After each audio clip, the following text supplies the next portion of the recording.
At 74, Lorraine Hartley still believed that a son she had carried for 40 years would never be the one to carry her out. She learned otherwise on a wet Tuesday in April at the kitchen table she had scrubbed clean for 43 years in the little house on Montvale Road. Dale set the brochure down face up, right next to her coffee cup. Glossy paper, silver-haired strangers laughing on a clipped green lawn. Birchwood Senior Living, it read, in a soft gold script that had cost somebody money. Here is what none of them knew that afternoon. Out at the weedy end of Shenandoah Avenue, behind a chain-link fence the city had quit mending, sat a rusted little county jail that the whole block had agreed, by a kind of silent vote, to forget. By the first hard frost of that year, that forgotten heap of iron would be worth more than the house, the pension, and the leased Range Rover in the driveway all stacked together. Nobody in that warm kitchen ever bothered to read the old deed, Lorraine least of all. She had an envelope, too. She did not mention it. A plain manila envelope, soft at the corners from years of handling, that old Grandpa Hartley had pressed into her hands the last winter he was alive. On the front, in his slow and careful hand, 4 words, "Open where the iron is." She had carried it in the back of her Bible for years and never once understood what it meant. Mom. Dale tapped the brochure with one finger. Be reasonable. This house is too much for one person. I have kept this house, Lorraine said, since before you could walk, and nobody is saying you didn't. He had her late husband's chin and none of his patience. But the stairs, the taxes, the roof's going to need $10,000 by next spring. It isn't practical anymore. Practical. He said it the way other men said sorry. Vanessa stood by the counter, arms folded, a coffee she had not touched going cold in front of her. Vanessa always stood. Sitting in this house meant agreeing to belong to it, and she had never once agreed to that. Her nails were painted the soft pink of a hospital hallway. It's a beautiful home, Lorraine, Vanessa said. Truly, you've done wonders. But the upkeep just isn't sustainable. Sustainable. That was Vanessa's favorite word, the one she reached for the way some people reach for scripture, as if a mother were a line item, as if 40 years of a woman could be run through a spreadsheet and found at the bottom no longer sustainable. Lorraine looked at the two of them and tried to find the boy in the man. She had carried Dale to the emergency room at 2 a.m. with a fever of 104. She had worked the early shift at the cannery and the late shift at the diner on Williamson Road in the same day. More days than she could count. So there would be school shoes that fit and a casserole on the table that did not come from a can. She had put him through Patrick Henry High and then through 2 years at the community college, paid in money orders, $20 and $30 at a time. She had done all of it alone. Earl Hartley had been gone since Dale was 9, a heart that quit on a Sunday with no warning, and Lorraine had never remarried, never even tried. There had been no room in the budget for another mouth, and no room in her for another loss. Where would I go? She said. It did not come out as a question. She already knew the answer was sitting on her table in soft gold script. Birchwood is lovely, Vanessa said. They have a garden, activities, people your own age, people your own age. As if Lorraine had been pining for a room full of strangers and not for her own back porch and the dogwood Earl had planted the spring before he died. It's all settled, Mom, Dale said. We talked to a lawyer. With the house in our names, the equity covers the deposit there, and Vanessa and I take over the upkeep. The pension rolls into the household account. It's cleaner this way, for everybody. The household account. Their household, not hers. The pension was Earl's, 38 years dead, and still mailing her a check every month. The last thing his hands had reached back to give her. And now it would roll, like a marble down a slot, into an account with her son's name and her daughter-in-law's spending on it.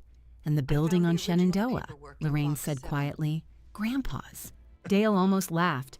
That rusted eyesore? Mom, that's a liability, not an asset. The county can have it.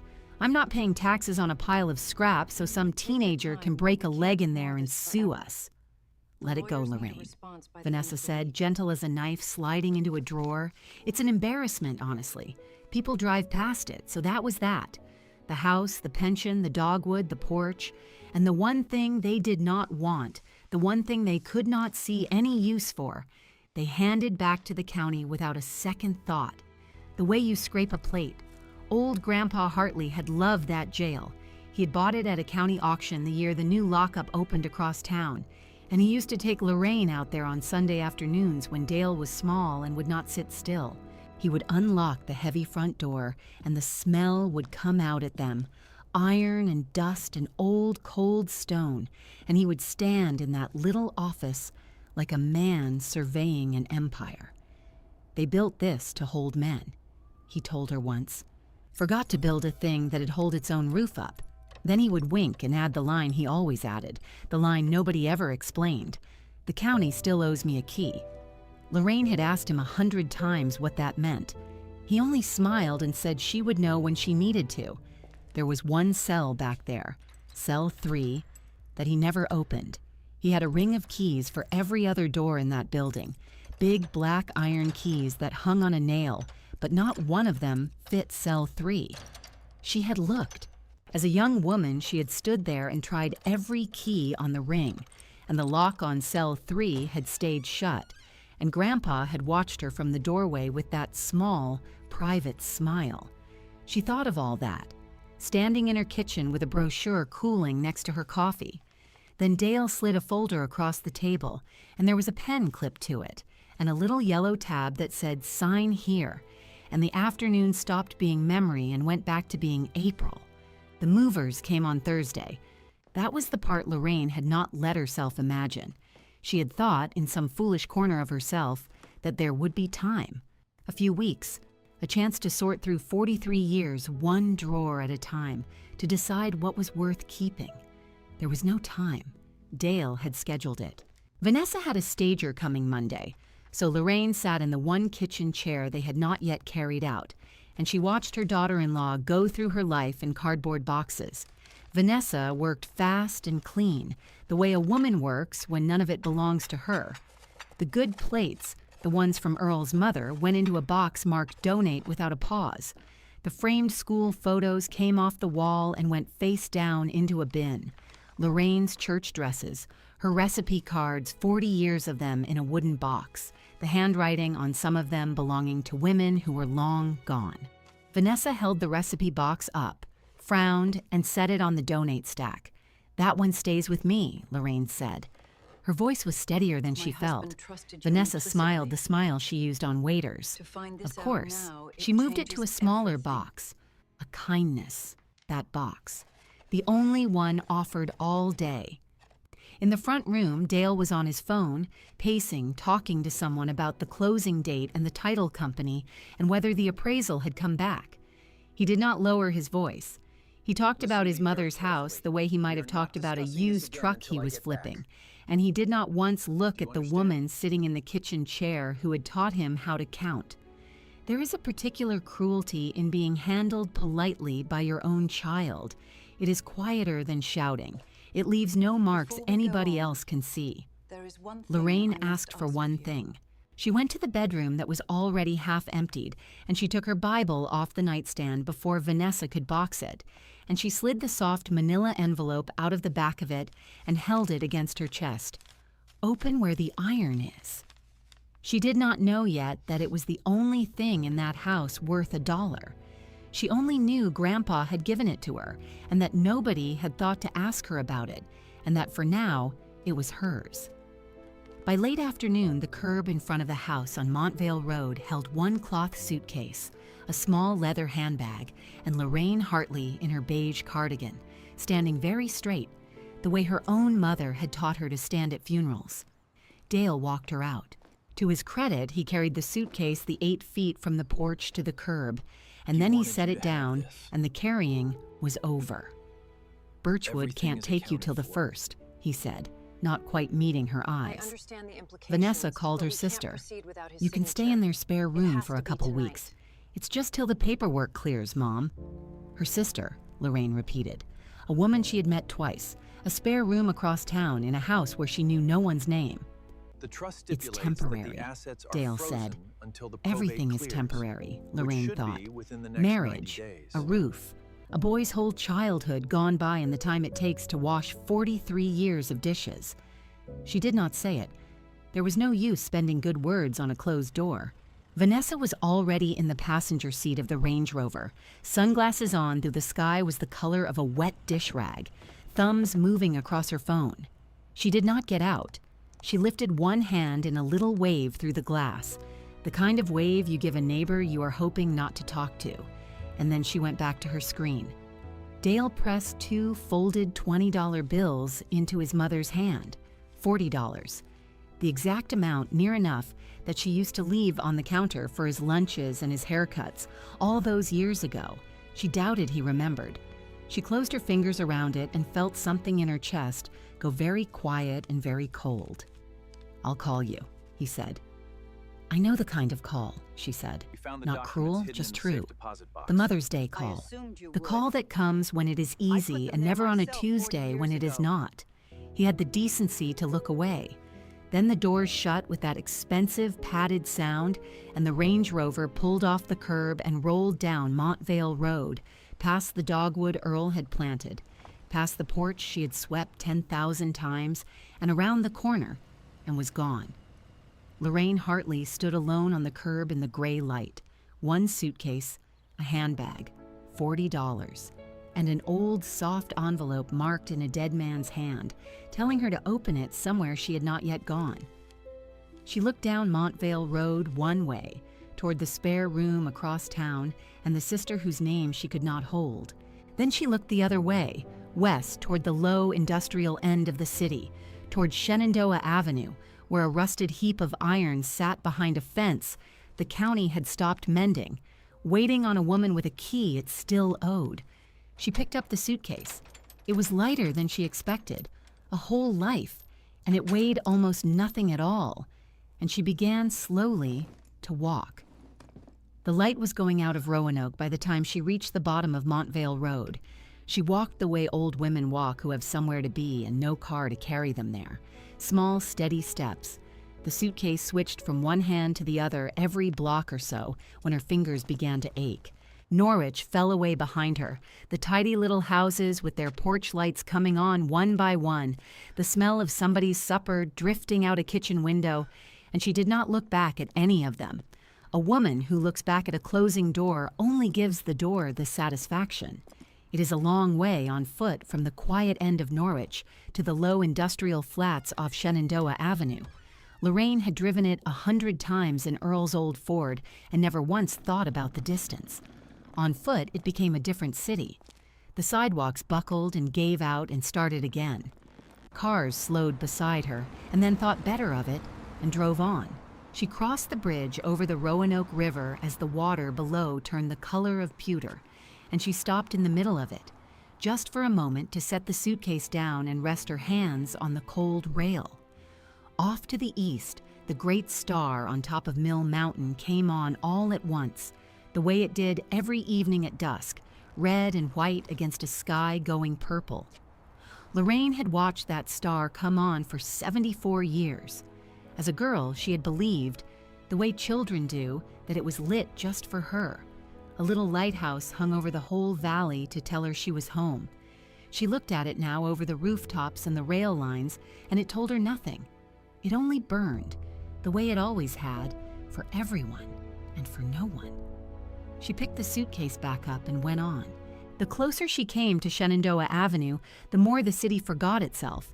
The houses gave way to brick warehouses with their windows soaped over, to fenced lots full of weeds taller than a man, to the long, quiet rail yards where the boxcars sat in rows under the sodium lights, gone to rust and waiting on a train that would not come for them tonight. Roanoke had been a railroad town once, a town the trains had built and then mostly left, and this was the part of it the trains had left behind.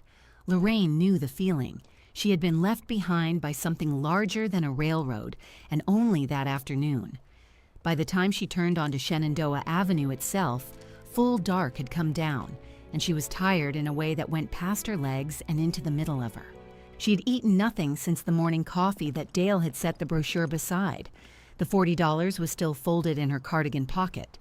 The envelope was still pressed flat in the back of her Bible, in the handbag on her arm. Open where the iron is. The iron was close now. She could feel it the way you feel a storm before you see it. And then, on a corner she half remembered, a light. A long, low window, steam on the glass, and a hand-lettered sign that read, Della's, open till 9, and under it, in smaller paint, breakfast all day because life is short. The bell over the door gave a tired little jingle when she pushed through it. Inside, it was warm, and it smelled of coffee and bacon grease and the sweet burnt edge of a pie left too long in the case. And to Lorraine Hartley, just then, it smelled like the inside of her own life from 40 years ago, the diner on Williamson Road where she had worked the late shift with her feet aching and her boy asleep in the back booth. She stood in the doorway with her suitcase and her handbag and did not know that she had begun, quietly, to cry, until a voice came at her, warm and round from behind the counter. Well now, come in out of the door, honey. You're letting the night in. The woman behind the counter was built solid and low to the ground, somewhere past 60, with reading glasses pushed up into iron gray hair and an apron that had given up being white some years back. She had a dish towel over one shoulder and flour on her forearms, and she looked at Lorraine the way nobody had looked at her all that long, terrible day, which is to say she looked at her like a person and not like a problem. Sit, the woman said. It was not a request. You look like you walked here from last Tuesday. I'm all right, Lorraine said, which was the lie women her age tell the way they say good morning. Sure you are. The woman was already pouring coffee into a heavy white cup. I'm Della. This is my place, what there is of it. Sit down before you fall down and don't argue with me. I've buried 2 husbands and I'll outlast you too. So Lorraine sat.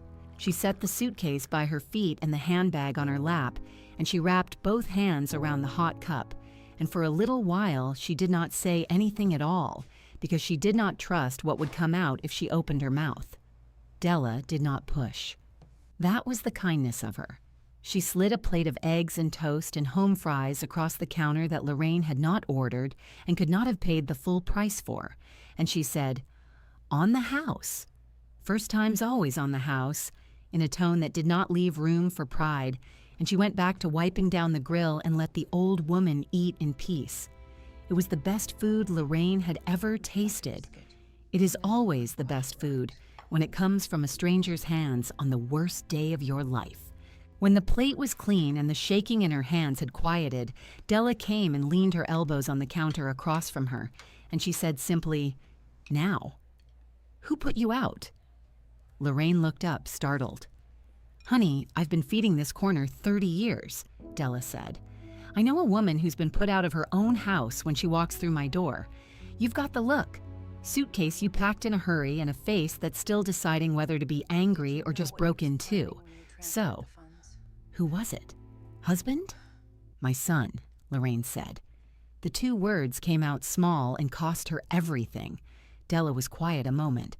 Then she nodded, slow, like a woman confirming a thing she had seen too many times to be surprised by it anymore. She said. That's the worst kind. A husband you knew going in he might be a fool. But the ones you raised. She shook her head. Where you headed then, with that suitcase? And Lorraine Hartley, who had not meant to tell a living soul, who had meant to keep her shame folded up small the way she kept the envelope, heard herself say it out loud for the first time. There's a building, she said, out on the end of this street, the old county jail behind the chain link. It belonged to my husband's grandfather. They, and she, did not have to say who they were. They signed away the house and the rest of it today. But that they gave back to the county. They called it an eyesore. It's the only thing that's still mine. And I don't even know if it's mine. And I have got a letter that says to open it where the iron is. And I have carried that letter for years and never understood it. And tonight, I think I finally do. She stopped, out of breath, half ashamed of how much had come out. Della did not laugh. That was the second kindness. She straightened up, pulled the dish towel off her shoulder and called toward the kitchen in a voice that could have stopped a freight train. "Mac, Mac, get out here." A man came out wiping his hands on a rag, a big, slow, gentle-looking man of about 50 in a flannel shirt with the sleeves rolled, a tape measure clipped to his belt and a pencil behind his ear. He had the kind of face that had been disappointed by people often enough to stop expecting much, and had decided to be decent anyway. "This is Mac," Della said. "He fixes everything on this street nobody else will touch, including my fool of an ice maker. Mac, this lady's people put her out, and she's got business at the old lockup down the end of the avenue, the Hartley place, the one behind the fence." Mac looked at Lorraine, and something moved behind his eyes. "Old Hartley's jail," he said slowly. "I know that building. Cut the grass around it as a kid before the county quit caring. Old man used to give me $1 and a stick of gum and tell me the same story every time." A small smile said the county still owed him a key. Lorraine's coffee cup stopped halfway to her mouth. "That's right," she said quietly. "That's exactly what he used to say." "Never knew what he meant by it," Max said. "Figured it was just an old man's line." "So did I," said Lorraine. "For 50 years, so did I." Della was already untying her apron.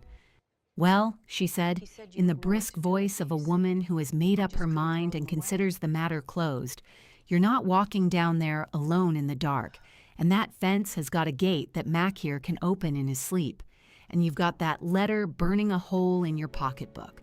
So I don't see that any of us are getting any rest till we know. Mac, get your big flashlight. The good one, not the one with the bad batteries. I'll lock up." "Della, I can't ask you to," Lorraine started. "You didn't ask," Della said. "I told. There's a difference, and at our age, we've earned it." She flipped the sign in the window to closed and switched off the front light, and the three of them stepped out into the Roanoke dark together. The old woman and her two strangers walking down Shenandoah Avenue toward the iron. It was not far.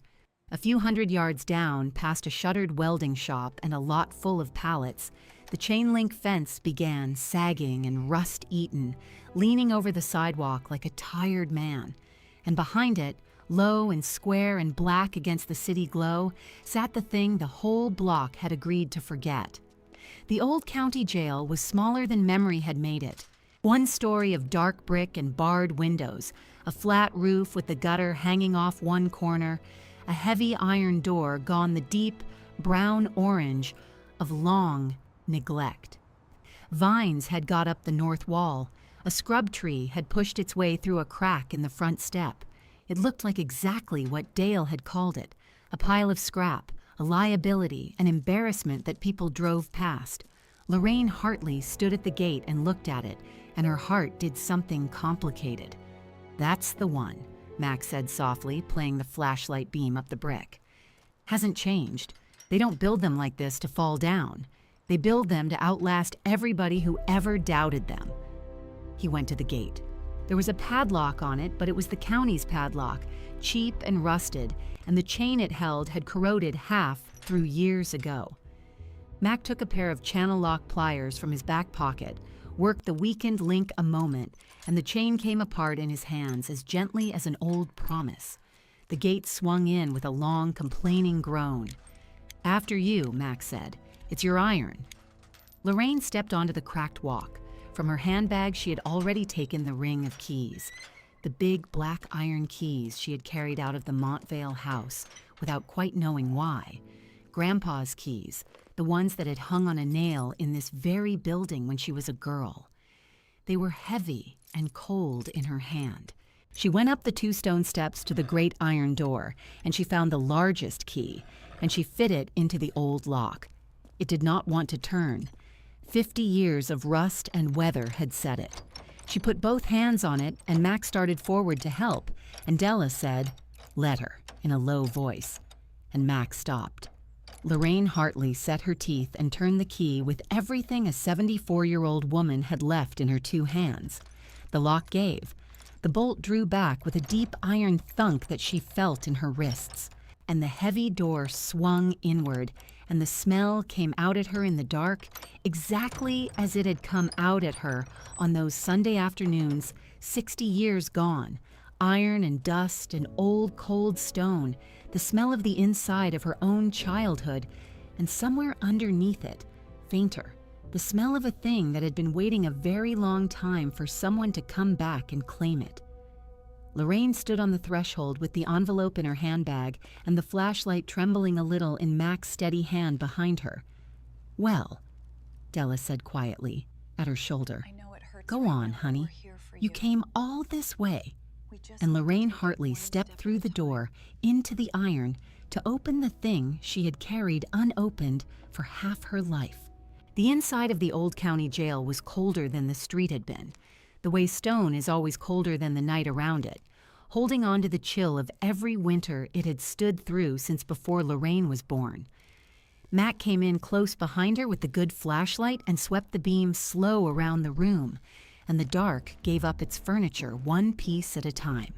A heavy oak desk, the varnish gone to alligator skin, a swivel chair tipped back on its spring as though the man who sat in it had only just stood up, a potbelly stove in the corner, cold 60 years, with the ash of its last fire still gray in the belly of it.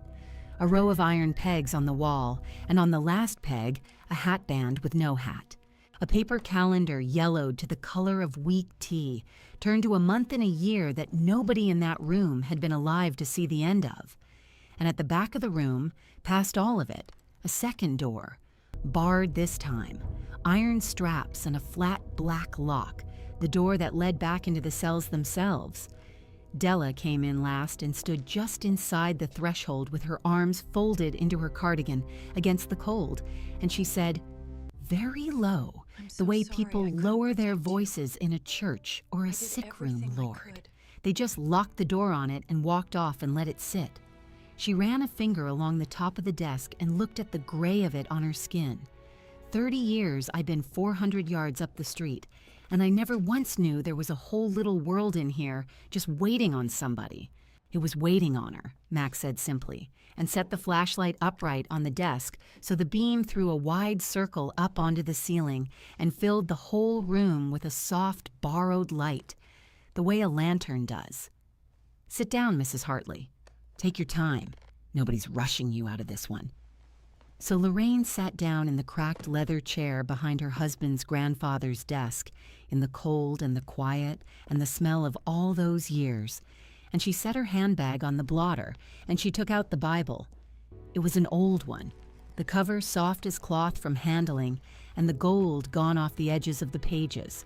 She opened it to the back where the family pages were, the births and the marriages and the deaths written in 3 generations of careful hands.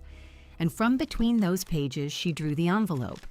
It was a plain manila envelope, gone soft and furred at the corners from years of being carried and never opened. Across the front of it, in pencil, in the square block printing of a man who had not had much schooling but had respected every letter he ever set down, were the words she had read 1,000 times and never once obeyed. "Open where the iron is." Her thumb went over the writing the way it always did, and for the first time in all those years, she was where it told her to be. She was sitting in the iron. She was sitting in the middle of it. Her hands were not steady.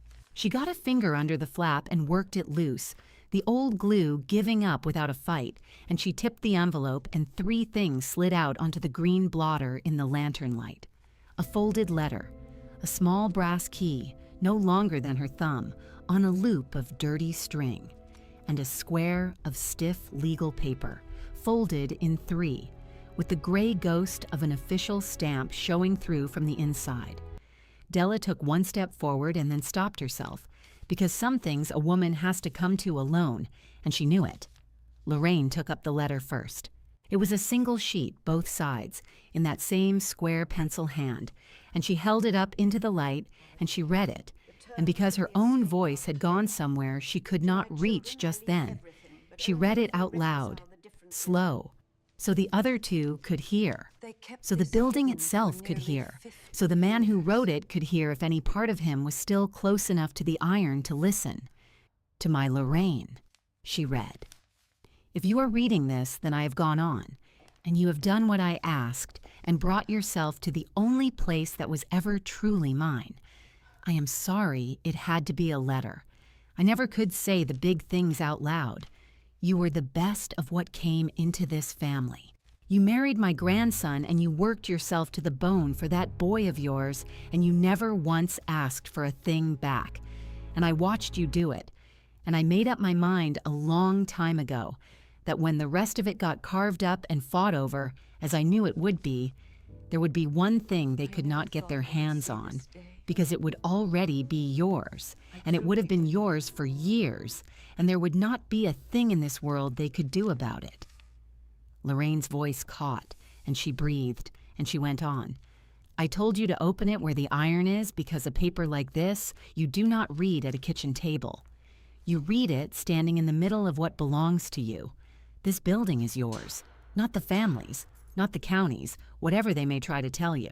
Yours, alone, and it has been written down where it counts. Go back to cell 3, the one we never could find a key for in the house. The little key in here opens the box under the cot. What is in that box is the proof of where you stand and where you have always stood. And when you have it in your hands, you take all of it down to the recorder of deeds, and you ask that man for the chain of title on this parcel, and you make him read it out loud, every line in front of anybody who thinks they know better. The county still owes me a key. You will understand that part when the right man pulls the right book. I love you, girl. I always did. Grandpa. For a moment, nobody in the cold little room said anything at all. The flashlight hummed faintly. Somewhere far off, a train was working in the yards, the slow iron knock of cars being made up into a line, and the sound came in through the soaped windows, soft as a heartbeat. Then Lorraine set the letter down, and she unfolded the square of stiff paper. Perhaps you have already guessed whose name was written on the line at the bottom of it. You are right. You have guessed correctly. What you have not yet understood is what that one name, written down and stamped and filed away in a drawer in a building downtown by a man who believed in doing things properly, was going to cost the son and the daughter-in-law who had counted her that very morning as nothing. It was a deed, a recorded deed with the round purple stamp of the Roanoke County Recorder pressed into the corner and a date inked across it from a quiet spring years back, long before any of this, long before the brochure and the boxes and the Range Rover idling at the curb.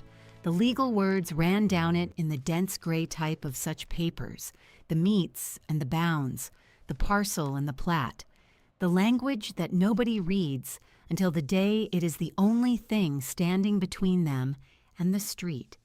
And down at the bottom, on the line that mattered, on the line that said to whom the whole of it passed and belonged, there was one name, and one name only, Lorraine Hartley.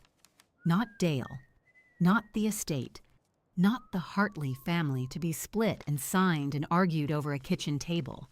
Her, by herself, in a hand that had made very sure, years ago, to leave no room at all for anybody to climb in beside her.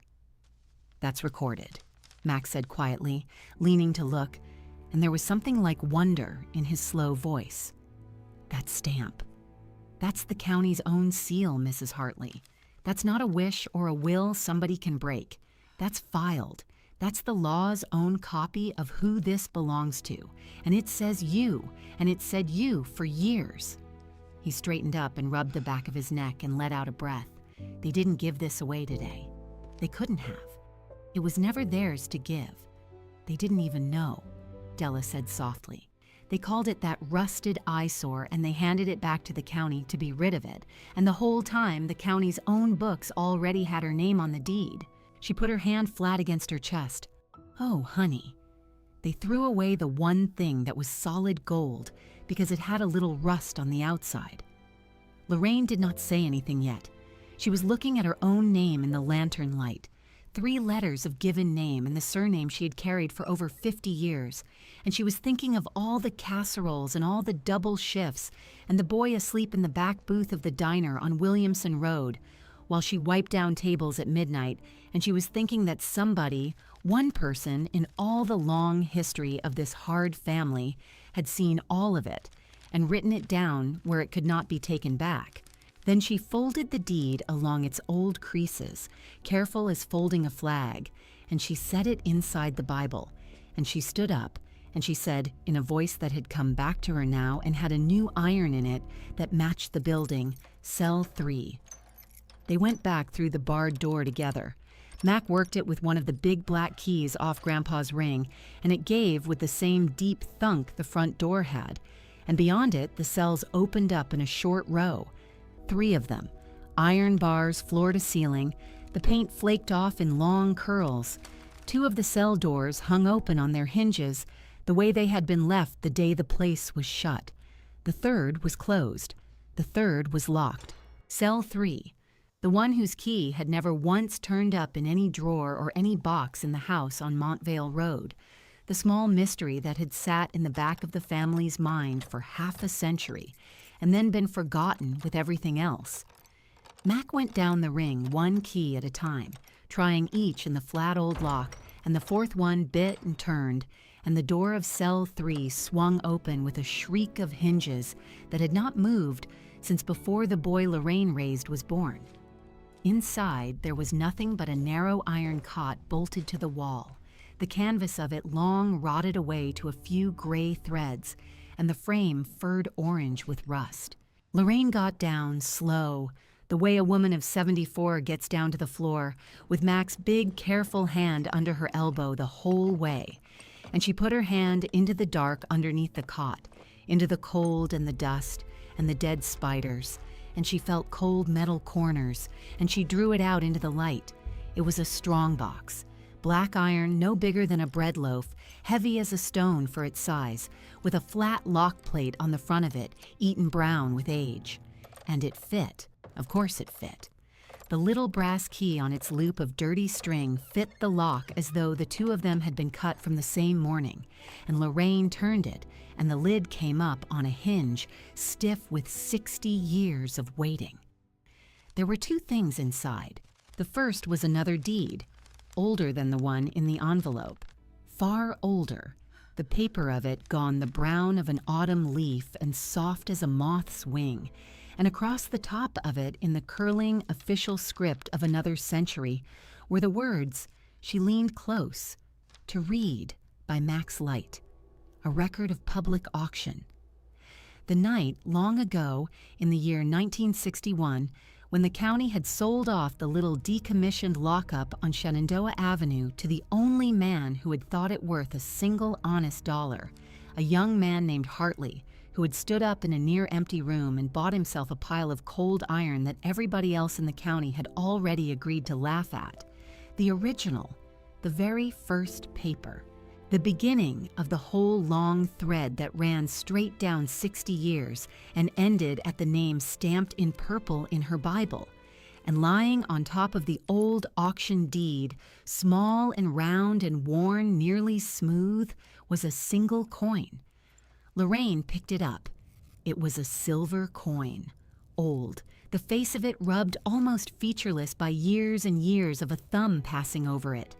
The way a man will carry one particular coin in his pocket his whole life and touch it without thinking 100 times a day until it is more worn than money has any right to be. She knew it at once. She had seen it in his hand 1,000 times when she was young, had watched him turn it over his knuckles while he told his slow stories on those Sunday afternoons. The coin he said he had kept back from the very money he paid for the place, the $1 of it he would not let go of, so that no matter what anybody ever said, he would always have a piece of the price in his hand to prove the thing was honestly his. Mine, he used to say, closing his fist around it and winking at the girl she had been. Bought and paid for, and a piece of it still in my pocket. That is how you know a thing belongs to you, Lorraine girl, when you can hold the proof of it right in your hand. She closed her own fist around the worn coin now in the cold of cell 3, 60 years on, and she held the proof of it right in her hand. Della had come up quiet behind them, and she was crying without any shame about it, the way some women can, and she said thick, "He loved you like his own. That old man loved you, like you came up out of his own family tree." She wiped her face with the heel of her hand. "And he didn't just tell you so. He went downtown, and he made the law agree with him. They sat a while longer in the iron, the three of them, while the train knocked itself together out in the yards, and the cold came up off the stone floor, and Lorraine Hartley held the coin and the 2 deeds and the letter, and let the whole shape of it settle into her at last. She was not a woman who had nothing. She had walked out of that house on Montvale Road that morning believing she had 1 suitcase and $40 and a daughter-in-law's voice in her ears calling her a burden and an eyesore. And she'd been wrong. She'd walked all this way to the end of Shenandoah Avenue, carrying more than the 2 of them had loaded into the back of their shining truck. She had just not been able to read it until she was standing in the iron. "Mrs. Hartley," Max said, after a long while, gentle. The letter said, "Take it to the recorder. Make the man read the chain of title out loud." He nodded at the papers in her lap. "I think we ought to do exactly what the old man said. First thing in the morning." "In the morning," Della said, "and there was no question in it. You are sleeping in my spare room over the diner, and you are eating a hot breakfast. And then Mac is driving the both of us downtown in that truck of his, and we are walking you into that courthouse ourselves. You are not doing one more thing alone. That part of your life is over, you hear me? You just don't have to carry the heavy end by yourself anymore." And so the morning came, gray and clean over Roanoke. The Mill Mountain star gone pale and switched off for the day. The river running low under the bridge she had crossed on foot the night before. Mac's old truck took them downtown, up Campbell Avenue, past the shops just rolling up their grates, to the square stone county building where the records of who owned what in that valley had been kept in careful drawers for more than 100 years. They went up the wide steps together, the handyman and the diner woman, and the small straight-backed old woman in the beige cardigan, with a Bible held against her chest. And they asked the clerk at the front for the recorder of deeds, for the man himself, and they were shown down a marble hall that smelled of old paper and floor wax to a frosted glass door with a name lettered on it. Owen Tilley was a spare, careful man somewhere in his 60s, with half spectacles down his nose and the patient, unhurried manner of a person who has spent his whole working life among facts that do not change no matter who is shouting about them. He had been the keeper of those drawers for 30 years. He had read more deeds out loud across that counter than any man living in Roanoke County, and he had learned long ago that the quietest papers were very often the loudest, once you knew how to listen to them. He looked up over his glasses when the 3 of them came in. He looked at the old woman in the front and at the soft brown envelope and the Bible she set down on his counter, and at the brittle, autumn-colored deed she laid beside them with hands that had stopped shaking sometime in the night. "My husband's grandfather kept this place," Lorraine said, "the old jail at the end of Shenandoah Avenue.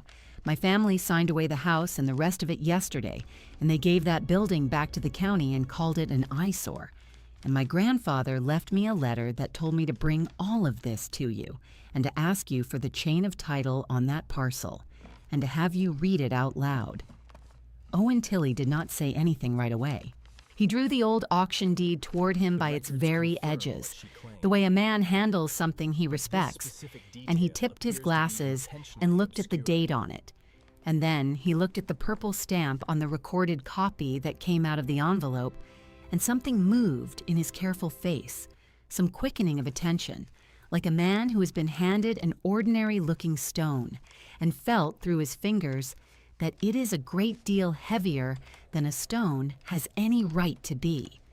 He reached under his counter and brought up a great bound book of records, and he set it down, and he licked his thumb and began to turn the wide, stiff pages toward a year, a long time gone.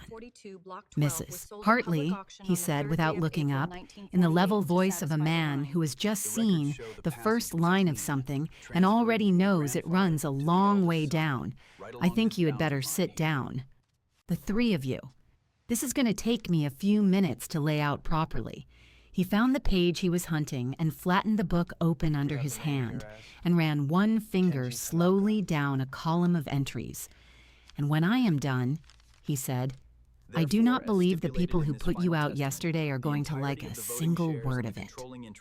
Owen Tilley began to read, slow and unhurried, his finger moving down the column of faded entries, while his level voice filled the little office with the dry music of dates and names. He read the auction of 1961, when a young Hartley had claimed the old lockup that not one other soul in Roanoke County would bid $1 on. He read the long, quiet years that followed, the parcel passing clean down through the family, never split, never borrowed against, never once let go. Then he came to a spring entry stamped in purple, and he set his finger flat beneath the name on it and read that name twice over. So there would be no mistake in his office or in any room after it. Lorraine Hartley, sole owner of record. He did not stop there. He turned back 2 stiff pages and something moved across his careful face, and he settled his half spectacles and leaned in close to the book. There is a memorandum filed against this parcel, he said. It is recent, and I mean to have it exactly right before I speak it aloud. His lips moved as he went through it to himself. Then he took the spectacles off and folded them and looked up at the small woman across his counter as though he were seeing her freshly.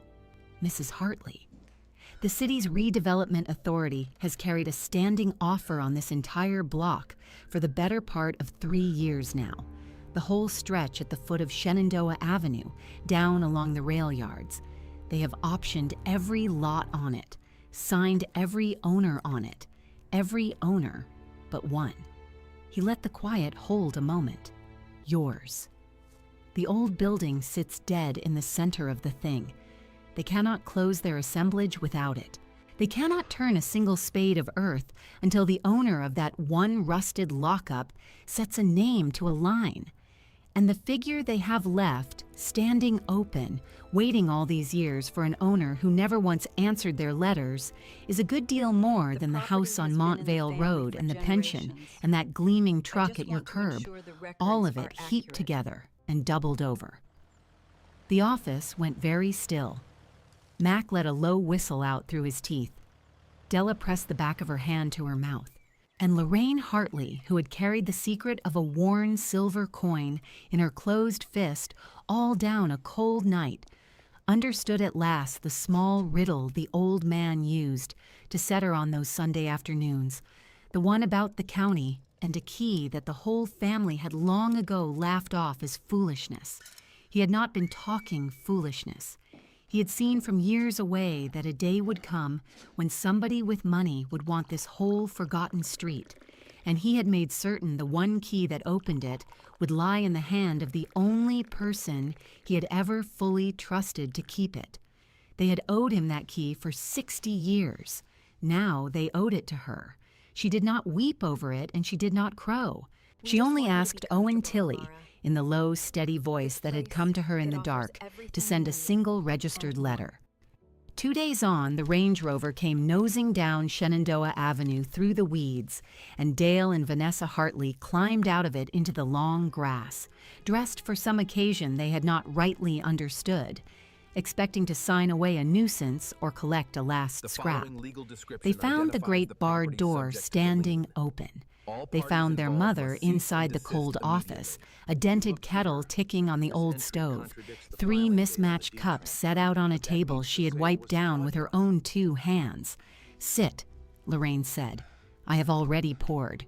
They sat because they did not know what else there was to do, and she filled their cups for them herself. The daughter-in-law who had packed her life into boxes, and the son she had raised across 40 hard years. For one moment, the old confidence came back into Vanessa's face in that bare room. "Honestly, Lorraine, all this fuss over a teapot in a ruin," she said, glancing at the curling paint. "You could have simply taken the brochure and saved us the drive." Lorraine gave her no answer at all.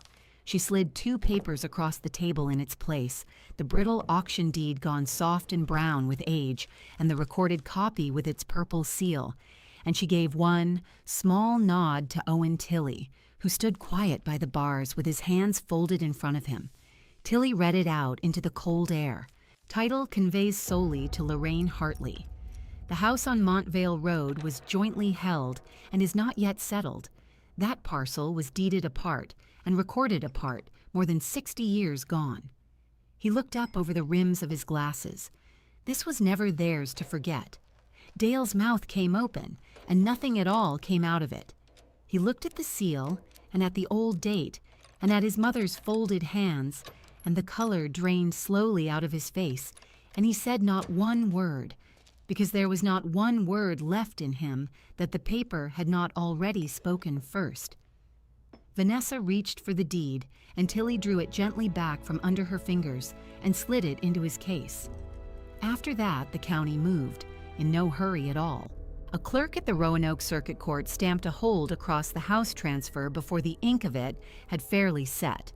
The jail deed was lifted out of its old drawer and recorded again, fresh and clean, in her name and her name only, and a plain envelope went out to the pension office, asking by what hand and on whose signature a widow's portion had been moved off of her name, a question that would travel across a good many quiet desks before anyone sat down to answer it. Lorraine Hartley did not hand them back the building, and she did not hand them her blessing, and she did not hand them the cup of forgiveness they had never once thought to ask her for.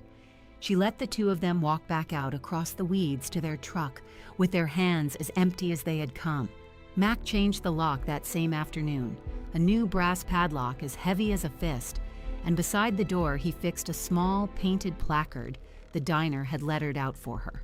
It read, "Hartley." Inside, Della and Max sat over coffee. The curb where the Range Rover had waited was empty.